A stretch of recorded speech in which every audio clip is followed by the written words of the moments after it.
Today, what retinols do I have in my bathroom cabinet? And what is ultrasound? And should you be using it on your face?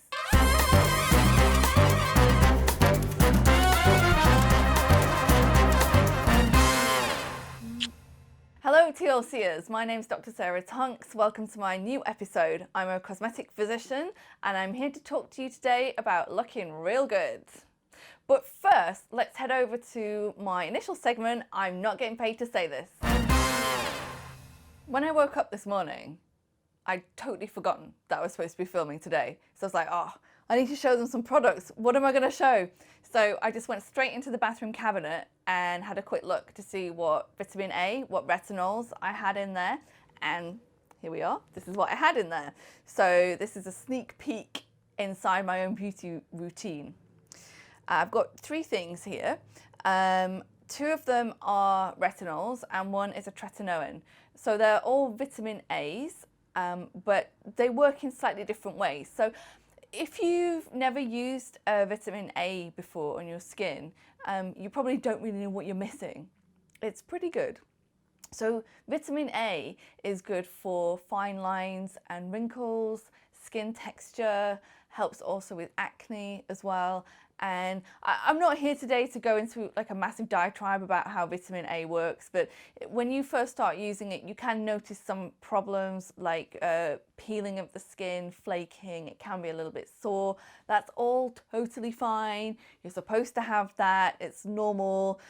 Some people do react a little bit more than others. Again, that's fine. You just have to start at whatever is right for you. And these just happen to be the brands and the products that I personally use that are right for me. So first of all, we've got this interesting new-ish brand. I mean, it's not new, but it's new to the UK. It's called Sesderma. It's a Spanish company, and this is a 0.5% retinol. It's just a regular 0.5% retinol. I don't think there's anything massively exciting about it. It does come as a gel, and I actually quite like using this one on the chest area and also on the arms. So it's not one that I typically would use on my face. No particular reason. You could use it on your face. I just happen not to do it like that. The next one is a really, really common brand over here in the UK. It's Neostrata. This one's kind of exciting, well, a little bit more exciting because it's got an additional ingredient in it.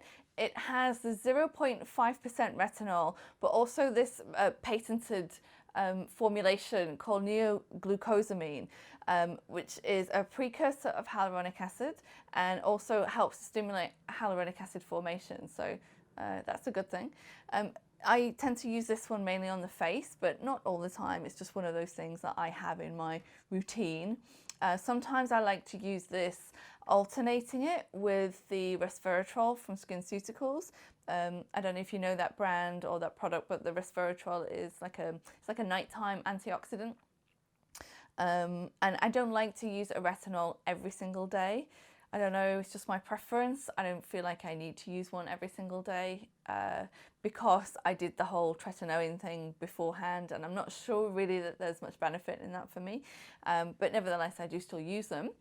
And this one here, the tretinoin, this is kind of the bad boy, the daddy of the trio here, because this is the strongest version. So these retinols will convert to this in the skin, whereas when you apply the tretinoin, you're just putting the strong stuff straight on there. So these are not prescription only, by the way, whereas tretinoin is. So you need to have a medical professional to provide you a prescription before you can obtain one for tretinoin. There are other names for tretinoin, by the way, like Retin-A, for example. Sometimes people call it that instead. This particular one that I've got here is 0.05, so that is a little bit confusing because the retinol is 0.5%. This is 0.05%. You would think that this would be stronger, but actually it's not. That's just, sorry, that's not how it works. It's just not as easy as that. Don't ask me why they named it that way. It's just how it is. Tretinoin comes in 3 different strengths. You can have 0.005, which is the weakest. Then you've got this one, which is the 0.05. And then you've got the 0.1. I just realized I said 0.05. I meant 0.0025.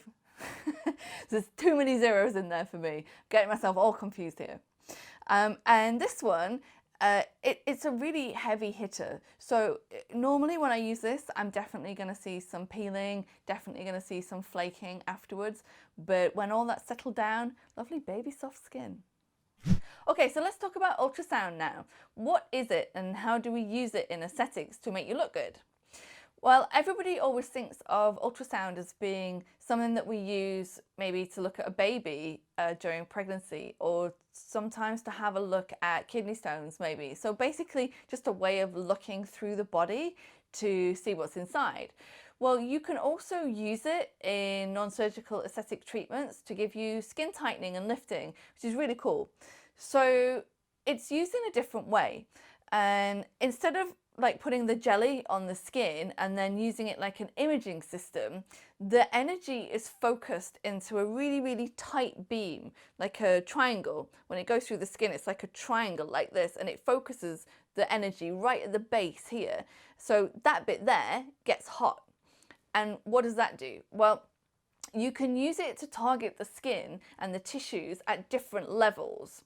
So wherever it is that the skin gets heated up, it contracts. It's like when you put bacon or something in a frying pan and it just shrivels up like that. So you can imagine if you're doing that on the face in a controlled way, you can get this really interesting lifting and shrink wrapping effect of the skin around the skull.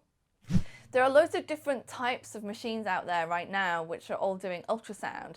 Some of the ones that you might have heard of would be things like Ultrasound or Ulthera, Ultherapy, but they all work in a really similar way to focus this energy to a pinpoint underneath the skin to give this shrink wrapping effect. You don't see the full effect of ultrasound immediately.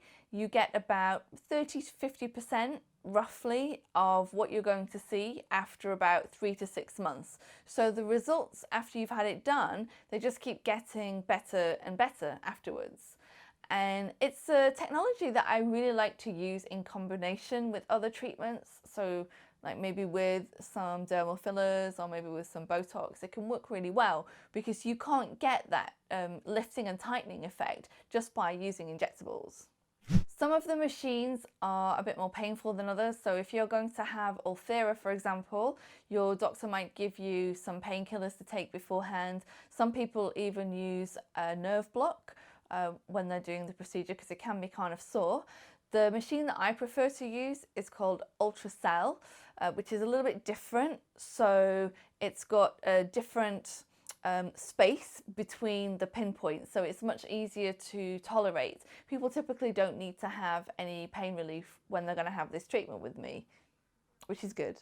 One really popular question that I get asked a lot is how long does this last for? How long do the results last? And people, you don't know, but that question drives me crazy because you're going to keep aging. It's like asking your manicurist, how long is this manicure going to last for? I just had gel.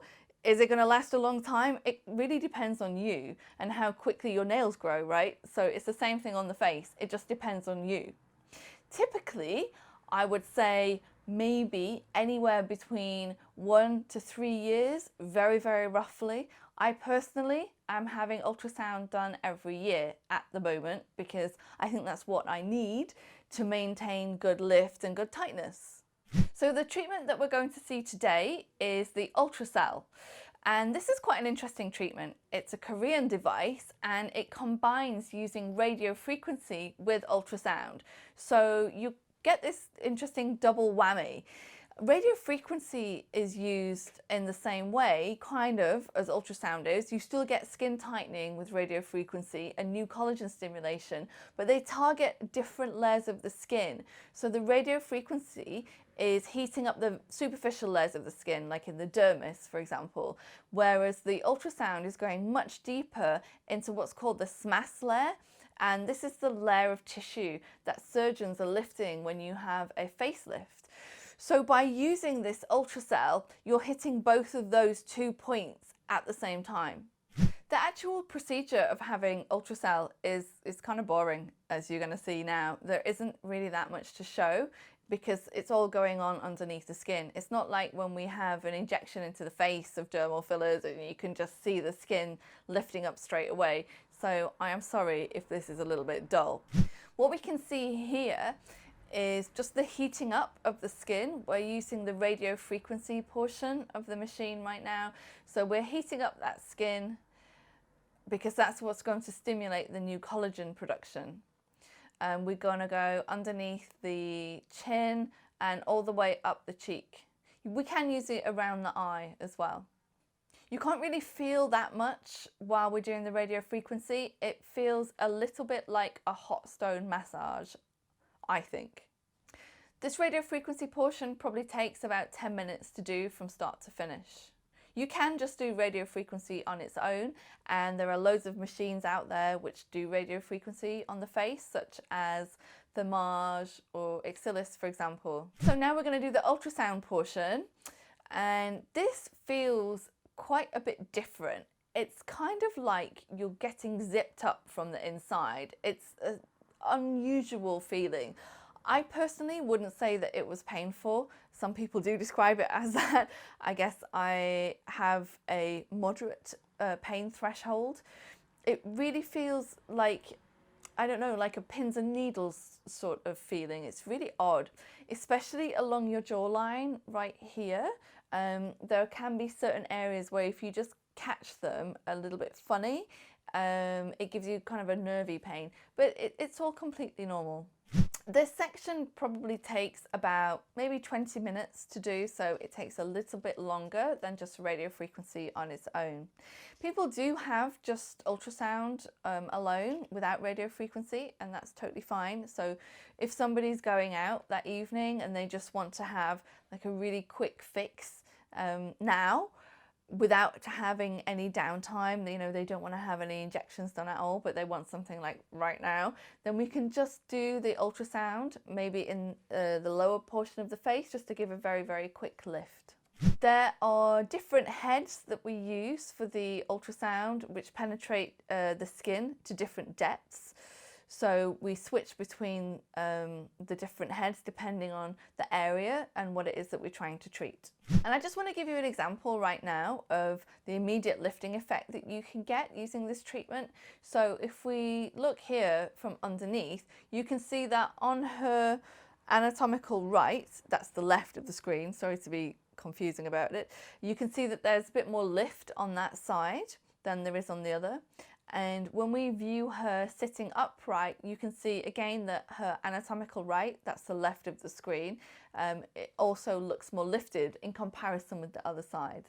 Okay, so let's have a look at some immediate before and afters. These were both taken on the same day. And you can see here that in her pre, she's got kind of a lot of heaviness around the lower portion of the face there. You see that right there? And can you just see how she's looking a little bit more cut after along the jawline?